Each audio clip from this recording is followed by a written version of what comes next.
I personally am sick and tired of seeing homeschoolers lose. I'm tired of it. I'm tired of seeing it every single election night. If you've started homeschooling, you've rejected decades of propaganda. That we cannot just be so polite, and we can't just hope that if we educate everybody enough, they'll come to see things our way. Like, no, they won't. No, they won't, because if they would have, it would have been done by now.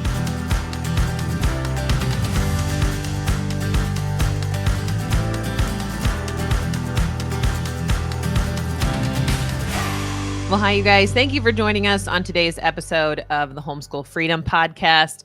We are your hosts. I am Madelyn Michels, joined by Emily Fort, and we have a lot of different things to talk about today, namely what happened in the most recent elections. So we're not just going to doom scroll you here.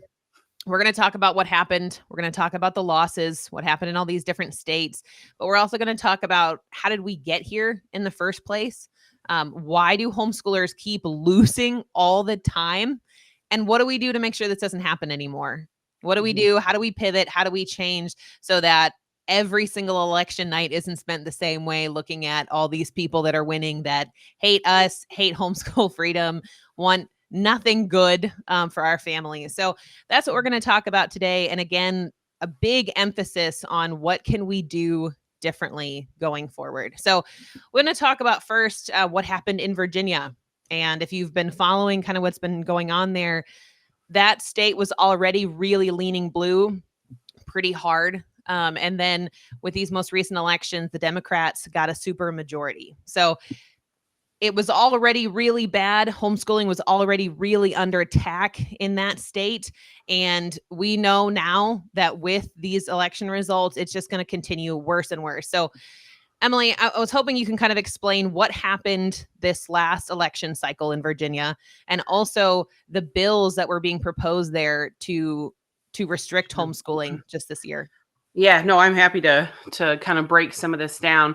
I think in Virginia last year, I guess this year's technically, but I think of it as last session because the session's over.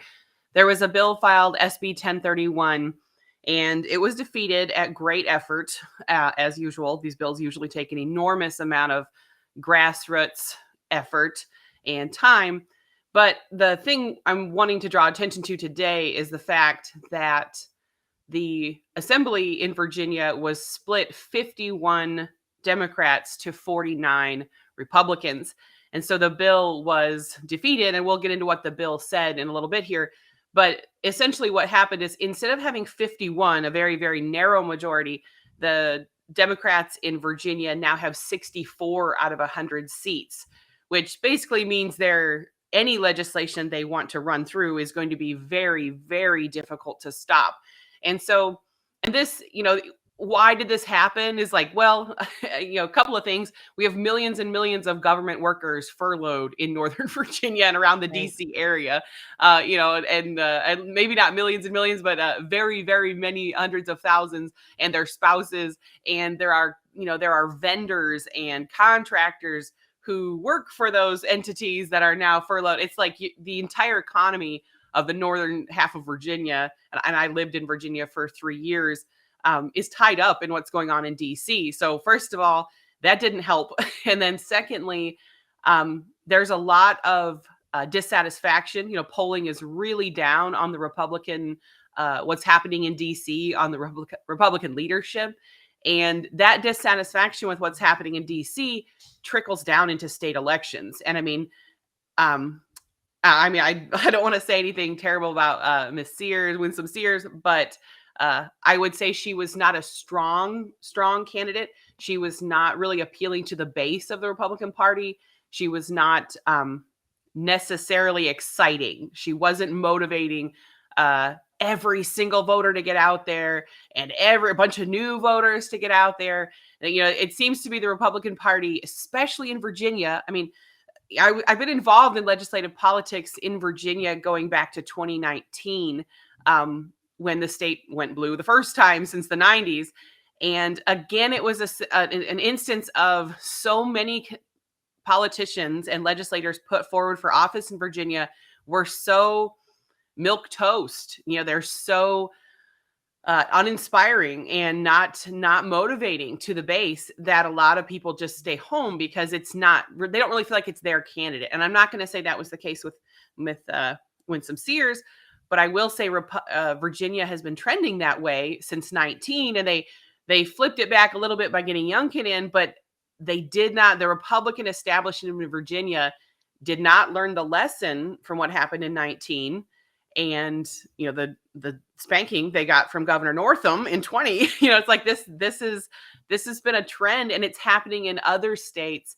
And that's why it matters for this podcast is, how do we protect homeschooling when maybe the state leadership of the parties in our state are not pulling as hard for our freedom and our rights as we want them to? It's like, what's a homeschooler in Virginia or New Jersey or any of these other places that had a bad night on Tuesday? What are they supposed to do when their own party leadership isn't doing a good job of moving their topics forward? How can we stop this? And on top of it, we've got now a situation in Virginia that's going to be bad. Like, I mean, what's coming in the spring in Virginia, the writing is on the wall here. And, it kind of ties back to what you were saying about the bill this spring. The Homeschool Freedom Coalition. Can I, and it's okay. Now, I don't mean to interrupt you, Emily, but I wanted to make the point there that we should really focus on this. The Republican Party should learn a lesson from this, that you can't just keep putting forward the most boring, uninspiring, non-dedicated, terrible candidates. And again, they were not all that in Virginia. I know that there were a bunch of people that should have won and didn't win. But I think that's a lesson that needs to be like ingrained in our heads, is the Republicans in our state, there's a huge disconnect between them and between us. What are the problems that are affecting homeschoolers? What are the problems that are affecting parents and people with small kids and things like that? There's a total disconnect. And you can even see that in their talking points, what's on their website. It's like, I don't care about any, those things don't affect my grocery bill. Those things don't affect, the crazy guy that's trying to make homeschooling illegal in this state, or, remove religious exemptions, for all kinds of things. So I think, if you're an older homeschool mom who's got teenage children, maybe, again, I'm on the older end of homeschoolers here. And I would say, as somebody who grew up in that era of the 90s, where we're all raising my brothers and every boy I knew growing up in the homeschool groups and at our church, they're all growing up to, live out this homeschool American dream, find a nice homeschool girl, get married, ideally, you're going to be in the trades, because we're not falling for that college trap, all this stuff that was all just part of the culture that I grew up in. Well, now that's seems so out of reach for our children. So the guys I grew up with, many of them were able to do that. They married, before they were 25. If, they own a small business, they're in the trades, they're doing well, but their 15, 16, 17-year-old sons are being completely ignored. and their daughters are also in the same sort of, everybody I know, there's just a societal decay at work that I don't think is being acknowledged well by the Republican Party, as young people are not at all feeling like they're being listened to. They're not feeling like anyone's voting. None of the Republicans are voting for their future. And they're pretty sure the Democrats are voting for literally anyone else's future. And this isn't, we're not a partisan group. Like, we're not, this is a political commentary, is young people think the Democrats are trying to give their future away to literally anyone but them. And they think the Republican Party is still over here totally out to lunch, not paying any attention to the fact that they're getting nothing out of the Republican Party. What are they getting for voting for these candidates the Republican Party is putting forward in some of these states? What's the payoff? Insanely high taxes, insanely high cost of living, insanely high housing. We're all just supposed to look the other way and pretend this isn't happening to those young people. Well, I think the elections in Virginia, New Jersey, Pennsylvania, Connecticut, because there were some pretty key races in those states the other night, they're a wake-up call that that's not going to work anymore. And one other, I really want to talk about this. I'm so glad we're doing this podcast today. One other thing is, I'm pretty plugged in. I would say I'm very plugged in to what's happening politically. And I watched with interest, and our organization got involved a little bit in Wisconsin this summer with the Supreme Court race there over Susan Crawford. And again, we saw that the Republican Party did not harness the patriot moms. They did not harness the Maha mommies, which, I mean, Right. I think that's a silly term, but I am one. It's like this.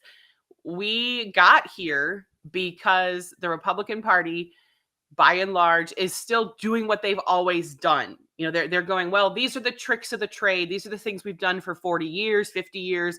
These are how we win. This is how we win elections. This is how we control things. And the Democrats, meanwhile, they're being pulled, in a different direction, much further left by, the new ranks in their party. The AOCs are pulling away from parental freedom. They're pulling away from homeschooling. They're pulling towards government control of every part of our lives. And so what's happening is, in the middle, you have this whole generation of moms that have woken up and it's sad they took the term woke, but they've woken up to the government's not protecting my kids. And so what you have is the Republican establishment is doing what they've always done, and they think that's their winning playbook because it used to work. Okay, it used to work. Well, and the Democrats, meanwhile, are moving in a totally different direction and using much more effective tactics than they used to use. And left behind are the Maha mamas, the homeschool parents, the young people who care a great deal about the financial opportunity and future and stability of this country. And I think what we need to learn from what happened in Virginia is we need to stop waiting on one of these parties to save us, because they're not coming. There's no one coming. We have to do this ourselves. And I find that exciting, because when you are sending other people to the Capitol to represent you, when you're sending in, essentially lobbyists to represent you, and the Republican Party is putting forward representatives as candidates, you're always just having to choke down the fact that they're not in total agreement with your values and your worldview. When we do this ourselves, it is 100% our values, and we can do things much more effectively because it's 100% our way, instead of, well, we want 100%, but immediately we have to moderate our expectations to get only 60%. And then by the time the Republican Party gets it actually passed, and gets a Republican in office to do this for us, we're at like 10% of what we wanted is actually happening. But if we advocate for ourselves, then, and not wait on them to do it for us, and not, filter our requests through the ranks of the party, I think we can be much more effective. Well, and I think that point in and of itself is a really big one, that a lot of people have been left out of the election cycle. A lot of people have been ignored, and we're just done doing that. I personally am sick and tired of seeing homeschoolers lose. I'm tired of it. I'm tired of seeing it every single election night, over and over and over and over. You watch this happen in different states and you go, oh crap. Oh, what's going to happen now? Oh, what bills are going to be filed? It's like, Yep. we're done with that. And I think, to your point, Emily, about, we can't wait for the Republican Party. We also can't wait for all of homeschoolers to make the shift either, Right. about what needs to happen here. It's like, we can't wait till everybody says, okay, yeah, now it's time. It's like, we have to be more aggressive. We have to be more pressure than the other side is. And so, what we've talked about this before, that politics is a pressure game. They don't care. They don't listen. Right. They're not interested in what we need unless we're the ones who are louder than the other side. And that's something that Democrats have always been really good at doing, is getting their people to be vocal, to be involved, to be intense. And we have to learn as homeschoolers how to switch that, where we don't just show up at the Capitol one day a year, but all the time. Politicians in your state capital and my state capital know that if I don't vote to protect homeschooling, or if I go and propose a bill to restrict homeschooling in some way, homeschoolers are going to hold me accountable big time, and I'm not going to be able to get away from it. And I think that's just a very, very important shift, that we cannot just be so polite. And we can't just hope that if we educate everybody enough, they'll come to see things our way. Like, no, they won't. No, they won't. Because if they would have, it would have been done by now. And it hasn't. There are millions of homeschoolers. Everybody knows somebody who has homeschooled. Everybody got, has got somebody in their church that Half of homeschools. them are homeschooling. Half the Right. legislators' kids are in Right. private school or homeschooling already. Right. It's like they know the talking points are out there. The statistics have been out there since the 90s. Everybody knows this now. And that education model hasn't worked of just tell them that we're normal and they'll understand. So I think that's the big thing. And like you said, I'm excited for it, that there are so many people that are like, we're done.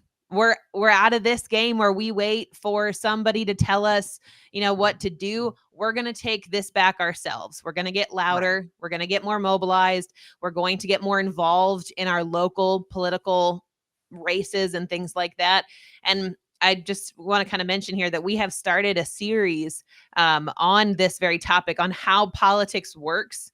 So if you're somebody that's watching this going, okay, I live in New Jersey. I saw what happened to my state. Now what do I do? What can I do? I'm a mom. I don't have 30 hours a week to put towards this. This series that we are producing is specifically for you. Like, here's how you can get involved in your local race. This is what actually works. These are the tactics that work. And here's why. And here's how you can build something in your state. And I think that is the future of the homeschooling movement. Yeah. Oh no, I totally agree. And I'm so stoked for it because we saw in Wisconsin, like I mentioned earlier, and we saw again this week in Virginia, that leaving behind the Maha mommies is a recipe for losing. And I'll just say, I have always, for those who maybe not have seen much of our content or haven't listened to our other podcasts, I worked for a homeschool curriculum company for nearly 10 years, a few months shy of it. And Madelyn worked for the same company for several years. And I always said, and I talked to tens of thousands of families and helped them start homeschooling over the phone.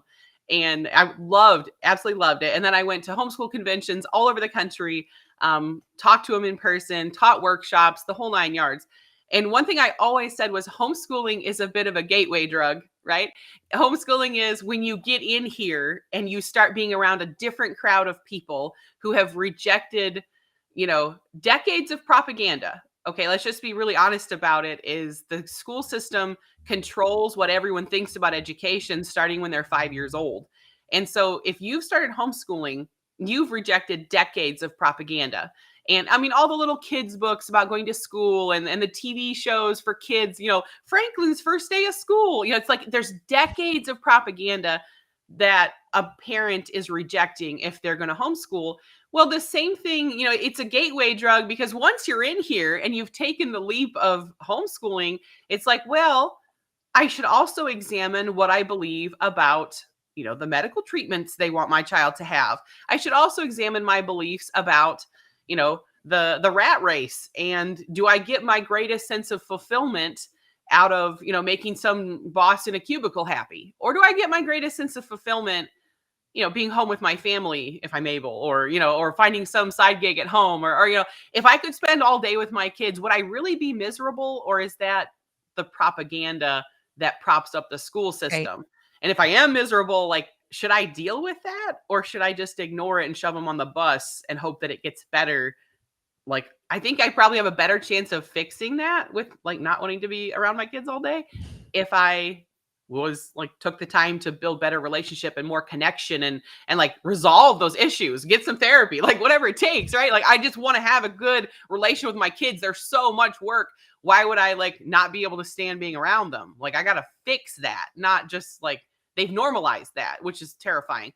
But all that to say is, when you think of homeschooling as a gateway drug, and keep in mind, any one of those topics can be a gateway drug that introduces people to homeschooling. You might come into homeschooling because you were woken up during COVID and that whole mess, and it really opened your eyes. Or maybe you came into homeschooling after, you came in the really healthy food movement. Like, I can't feed my kids this industrial food anymore, and so it's really hard to control what they're eating, so we're just going to homeschool. I mean, I know several families like that. So what I'm trying to get to the point here is that there are a lot of people that are in this group now, under 30, young moms very passionate and much more politically active, much more Yes. engaged. And so literally 2 years ago, we were saying things, not just Madeline and I, but the whole board of HFC and everybody, kind of involved in getting this off the ground.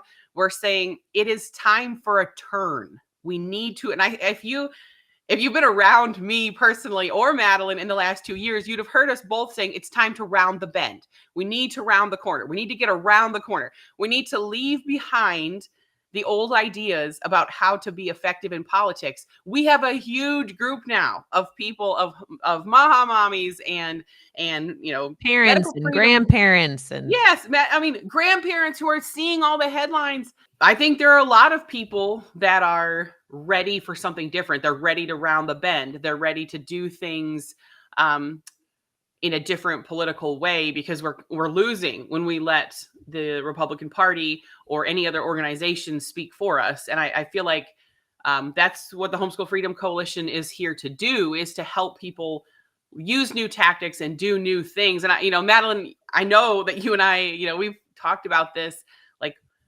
what's being done on the ground in these states and what could be done. And I think you could probably bring some light here. yeah, I think some people are doing these things. Some candidates, some parties, some homeschool groups are doing these things. But by and large, we've seen the lack of. I would just put it as they're not doing all the things that can be done in these races. Homeschoolers are sitting here and they're not getting texts about their local race. They're not getting emails about their local race. They're not getting comparisons of candidates.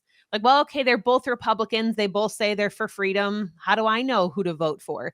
Right. That's a question that constantly comes up is, how do I know who to vote for? And we will never tell you who to vote for. Right. But you need to be able to see a comparison of candidates. This is what they say. This is what they've pledged that they're going to vote on. Or if it's the incumbent, this is what they have voted on.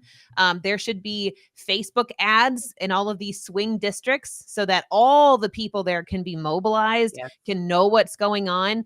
There's 100 different things that you can do to rally people so they know what's happening. They know who to tell their friend at church or their sister to avoid, whatever that looks like. That's what we are not seeing in all of these states. We're seeing some things here. Maybe you got 2 or 3 emails in Pennsylvania over the last 6 months about the races, but that doesn't help, when you're coming to vote for your state rep or your state senator or your assemblyman, whatever it is. It's like, those are the things. These are the new tactics that we're talking about. These are some of the things. If I get a text on my phone and it says X candidate in the last, session voted against parental rights, they voted against this, they voted against homeschooling. It's like, oh, well, now I know what to do. Now I know where to go with this. Right. But those are some of the things that need to be employed, that we are going to employ here at the Homeschool Freedom Coalition. Like, this is that bend we're talking about, where you have to mobilize more people. You have to give them good candidates, which, we can't do that in every single state ourselves. But when you train up a whole generation to know exactly what to look for, those are the people that are going to do it. Those are the people that are going to find the local candidate and get them running. So I think there's 100 different ways that we can if win. you don't mind, I want to add one thing to that. Yeah. That is how politics is effectively done. Okay. So, and we see that on the opposite side of the political spectrum. That is exactly what the teachers unions do. They mobilize their base. They have their lists of teachers union, members, and the spouses of their teachers union members, and their vendors and all the people that make money off the teachers union system continuing. They mobilize them all of these ways in elections. And so when we say at the Homeschool Freedom Coalition that we want to make homeschoolers an effective political force, that's exactly what we're talking about right there. Everything Madeline just said, that's what we want to do. That's what we are doing, because the other side, not just in education, but think of any social topic you care about. That's exactly what they've done. They found every single voter who cares about this little pet topic of their, whatever it is, good or bad. They have mobilized them. They are social media ads. They're, doing candidate surveys. They're putting forward candidates. They are, sending out emails, they're alerting voters, they're doing the whole enchilada, like, right? And they're so much more aggressive than we are.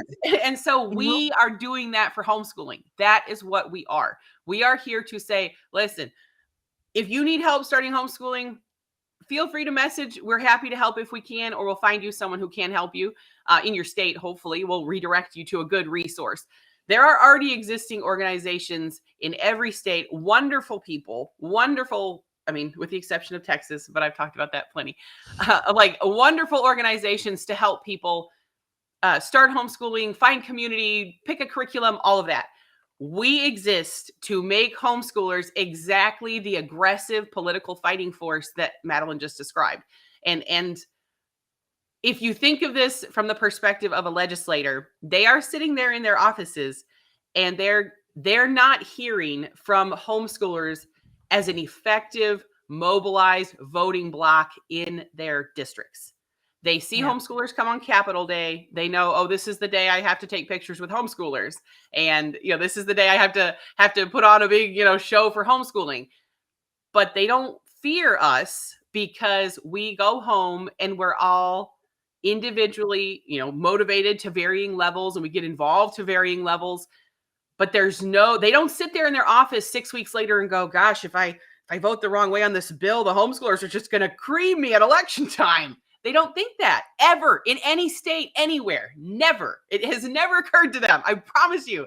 They sit there and they go, gosh, like, how much heat am I going to get from the teachers union? How much heat am I going to get, from the NEA lobbyists? How much heat am I going to get from all, how many voters in my district work for the school system and would like this bill? How many people in my district are homeschoolers? Well, the people in their district that work for government education, they're doing everything Madelyn just said, and homeschoolers are not yet. And that is why the Homeschool Freedom Coalition exists. We're going to do all of it, and we're going to do it, and it's going to be fun. Because if you're a mom under the age of 30, under the age of 40, I'm under the age of 40, like, we want to win, and we're going to win. We have the young people. We have the collapse of the education system happening all around us. We have the proof is in the pudding, Right. We are winning this, but we need to use these new tactics. We need to round the bend. We need to start being more aggressive in politics. We need to be effective, not just, it's like I said, I made a post on our Facebook page the other day. I had our gal put it up there. It's like, our parents, literally my parents, had to prove that homeschooling worked. We have to prove that we can keep it free. That's our job. That's why we're here. And we want you to join us. We want every person listening to this podcast or watching this on YouTube or wherever you're seeing it, we want you to join us and become part of this movement to make homeschooling a politically feared and respected entity, so that we are not begging for scraps. We are not, and I was talking on Tuesday with my husband, and I said, I'm just bracing myself for the posts I'm going to see in all my mom groups on Facebook tomorrow of all the moms going, where can I flee to? Where can I run? Right. Where can I move? I'm leaving New Jersey. I'm leaving New York State. Finally, I'm leaving Virginia. I have to get away. And it's like, we have to stand and fight. I'm not saying you have to stay in your state. I don't know the circumstances of everybody's life. I'm just saying, homeschoolers, pretty soon there's nowhere to flee. We have to stand and fight for homeschooling. We have to make it, there has to be a cost to them trying to step on us. So even if we can't beat them always, we have to make them politically pay for trying to destroy parental rights. We have to be more aggressive in doing that. And so, I mean, I know we're kind of like, I've said this in probably every video we've ever made, but it's like, we have to round the bend. We have to get more aggressive. We have to get more politically active and with new tactics. And we have to do everything you just said. We need election campaign, because again, what's going to happen in Virginia? It's the right. We already can see what's going to happen in Virginia.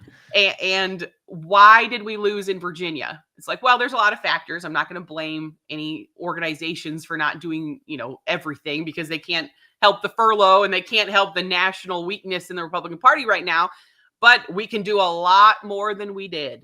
Okay. And what are we going to do when they come with a bill and now with a 64 to 100 instead of 51, majority in Virginia? What are we going to do? And it's like, oh no, we're all going to donate to homeschool organizations because we're under attack. We should have been laying out money in this election cycle to prevent some of this, because now we're years away from a political solution in Virginia. We're years away from the next election where we can flip this around. And that's years of parental rights crushed. That's years of legislation becoming, getting legal, getting precedence, right? Oh, it's passed in Virginia. It's been there in the books for a couple of years already. Oh, well, then that's like a cancer that spreads. They use that as an excuse to pass it in other states. It's like, we have got to get ahead of this and be involved in these primaries and be involved in organizing homeschoolers. And yeah, that's what the Homeschool Freedom Coalition is about. Well, I think the most exciting part of all of this is that there are so many people who are in the same camp. There are so many people who already agree. There are so many mothers, parents, like you said before, grandparents who have recognized this. They've been waiting for somebody to take this farther, to change this. And I think that's where we have a real shot. Like you said, Emily, that these people have been left out of the voting block. They're not who things are pandered to. They're just kind of like, oh, you're just a mom. But we have seen time and time again that when you mobilize parents who are motivated by the most pure thing they can be motivated by, the love of their children. Yes. It's like those people are a fighting force. They just have been waiting to be mobilized. They've been waiting to be called up. But I don't know anybody on any cause that cares so much as parents do about their child's freedom. You can care about a lot of different things, and you might have your pet topic or this thing that you care about, but there's just nothing that rallies people more than this affects my child. Like, I'll do whatever I have to do. And so that's the most exciting thing, is that this is not a camp of 12 people. You've got people all across the country who've been waiting to make this change. So if you're watching, if you're like that, if you're one of us, if you've been waiting for this kind of a change and this kind of, frankly, aggression, let's go. Oh yeah, join us. Share the podcast, join our organization, sign up for email alerts. We have so much stuff coming at you in different states, in different races, people that need to be contacted. So just join us. We have a lot of this coming, and we have to fight back. This is the time to do it.